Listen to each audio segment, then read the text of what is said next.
রাতে ইবাদত করে নামাজ পড়ে উলামায়ে কেরাম বলেছেন এর মূল হলো তারাবি।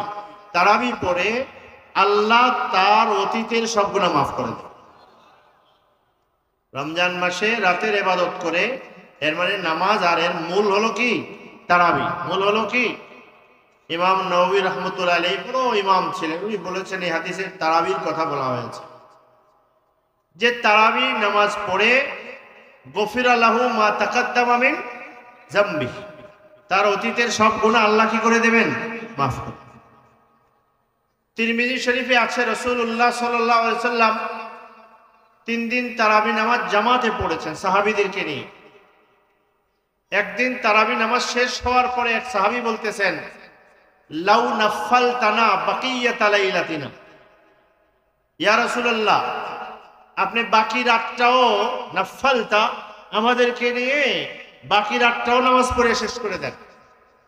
তারাবি নামাজ সম্পর্কে নবী করিম সাল্লাল্লাহু আলাইহি সাল্লাম বলেন, তিরমিজি শরীফের 806 নম্বর রিওয়ায়াত, যারা নম্বর দিয়ে রিওয়ায়াত খোঁজেন তাদের জন্য বললাম, আর না হলে তো হাদিসের একটা ধারা আছেই।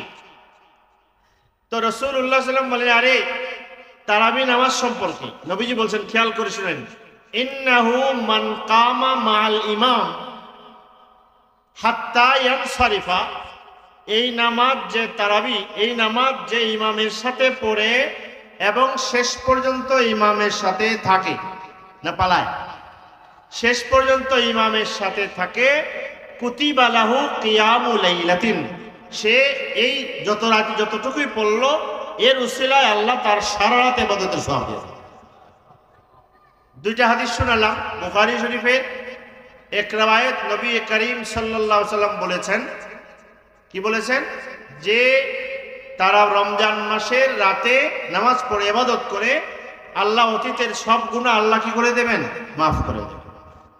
আর দ্বিতীয় যে হাদিস সেখানে বলেছেন, রমজান মাসে নবী করিম সাল্লাল্লাহু আলাইহি সাল্লাম বলেছেন যে ইমামের সাথে তারাবিহের নামাজ যখন পড়ে, তারাবি ইমামের সাথে শুরু করে শেষ পর্যন্ত ইমামের সাথে থাকে, শেষ পর্যন্ত ইমামের সাথে থাকে, তার সারা রাত ইবাদতের সওয়াব তার হয়ে যায়। এদিকে সারা রাত ইবাদতের সওয়াব, আর ওইদিকে অতীতের সব গুনাহ আল্লাহ তারে কি করে দিলেন? মাফ করে দিলেন।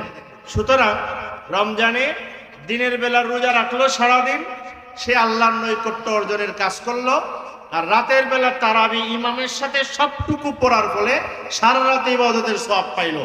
30 দিন রমজান শ্রেষ্ঠ মাসের সারাদিনও ইবাদতে কাটলো, সারা রাতও ইবাদতে। কথাটা বুঝতে পারছেন? রমজান মাসকে সবচেয়ে ভালো কাটানোর জন্য অন্তত প্রথমে এই দুইটা জিনিস, একটা হলো রোজা, এটার আলোচনা আমি এখন যাচ্ছি না। 2 নম্বর হলো তারাবি। নবীজি বললেন যে তারাবির এই নামাজ যে ইমামের সাথে শুরু করে এরপরে 6 রাকাত করে পালায়, 8 রাকাত করে পালায়, 10 রাকাত করে পালায়, না শেষ পর্যন্ত থাকে, যে শেষ পর্যন্ত থাকে তার আল্লাহ তাআলা সারা রাতের সওয়াব, ইবাদতের সওয়াব দিয়ে দেন। এদিকে রোজা রেখে সারাদিন আর তারাবি পড়ে সারা রাত, এরপরে যত নামাজ পড়বে, জিকির করবে, তেলাওয়াত করবে, সব বোনাস অতিরিক্ত। রমজানের সারাদিন ইবাদত করলো, সারা রাত ইবাদত করলো, অতীত বোনাসগুলো করলো, তাহলে সে রমজানের উসিলায় আল্লাহ পাকের নৈকট্য পাওয়ার পথ তার জন্য সহজ হয়ে গেল। কথাটা বুঝতে পারছেন?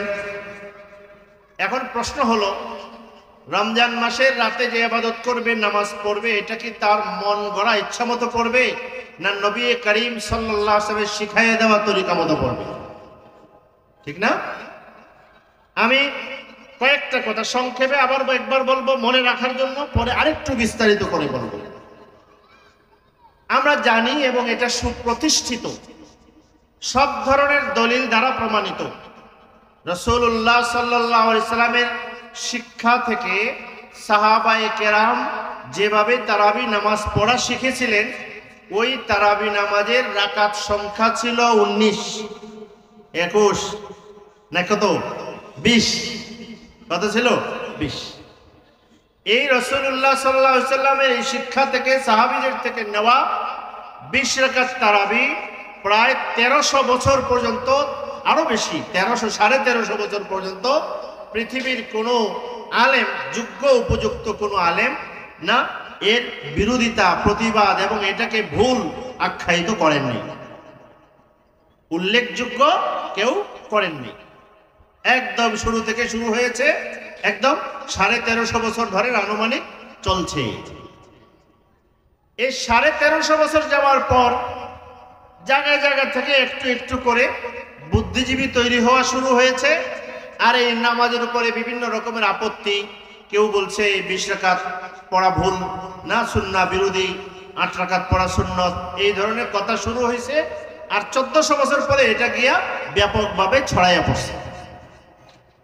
কথাটা বুঝতে পারছেন?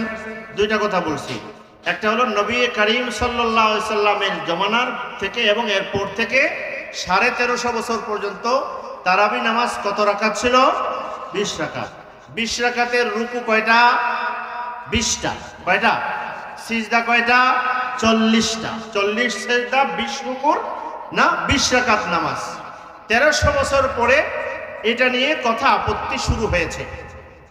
আর 1400 বছর পার হওয়ার পর এটা এই 8 রাকাত এখন ছড়াইয়া পড়ছে, ব্যাপক আকার ধারণ করেছে। এখন উল্টা এরা 1300 বছরের 1400 বছরের এই 20 রাকাতকে, এটাকে তারা এখন ভুল বলা শুরু করে দিয়েছে। এই যে দুইটা কথা, আমি এই দুইটা কথাকে কিছু প্রমাণ দিয়ে একটু খুলে আপনাদের সামনে পেশ করব, যাতে করে যারা শুনছেন তার ইনশাল্লাহ এই ব্যাপারে কোনো সন্দেহ থাকবে না, এবং কারো মনে সন্দেহ থাকলেও এটা ইনশাল্লাহ আল্লাহ চাহে তো এটা দূর হয়ে যাবে। প্রথম কথা, রাসূলুল্লাহ সাল্লাল্লাহু আলাইহি ওয়াসাল্লাম তারাবি নামাজ পড়তে বলেছেন, পড়েছেন, এবং এর অনেক বর্ণনা আছে যে নবীজি 3 দিন সাহাবীদেরকে নিয়ে জামাতে তারাবি নামাজ পড়েছেন। কত রাকাত পড়েছেন রাসূলুল্লাহ সাল্লাল্লাহু আলাইহি ওয়াসাল্লাম, এটা নিয়ে আমি যদি একটু সময় চুপ থাকি যে কত রাকাত পড়েছেন, অনেক বর্ণনা এটা নাই। নামাজ পড়ছেন এটা আছে, মাঝরাত পর্যন্ত, শেষ রাত পর্যন্ত নামাজ পড়ছেন। কত রাকাত এটা উল্লেখ এই বর্ণনায় নাই। নবীজি দুনিয়া থেকে চলে গেলে নবীর জায়গায় ইমামতি করছেন কে? আবু বকর সিদ্দিক রাদিয়াল্লাহু আনহু। তিনি কি নামাজ যেভাবে পড়ছেন নবীজি এভাবেই পড়াইছেন না ভিন্ন? ভিন্ন হলে কি খলিফা হইতে পারতেন নাকি? আবু বকর সিদ্দিক রাদিয়াল্লাহু আনহু যাওয়ার পরে ইমামতি করেছেন কে? ওমর রাদিয়াল্লাহু আনহু। তারপরে ইমামতি করেছেন কে? উসমান রাদিয়াল্লাহু আনহু। তারপর কে করেছেন? আলী রাদিয়াল্লাহু আনহু। তো রাসূলুল্লাহ সাল্লাল্লাহু আলাইহি ওয়াসাল্লাম কত রাকাত তারাবি পড়েছেন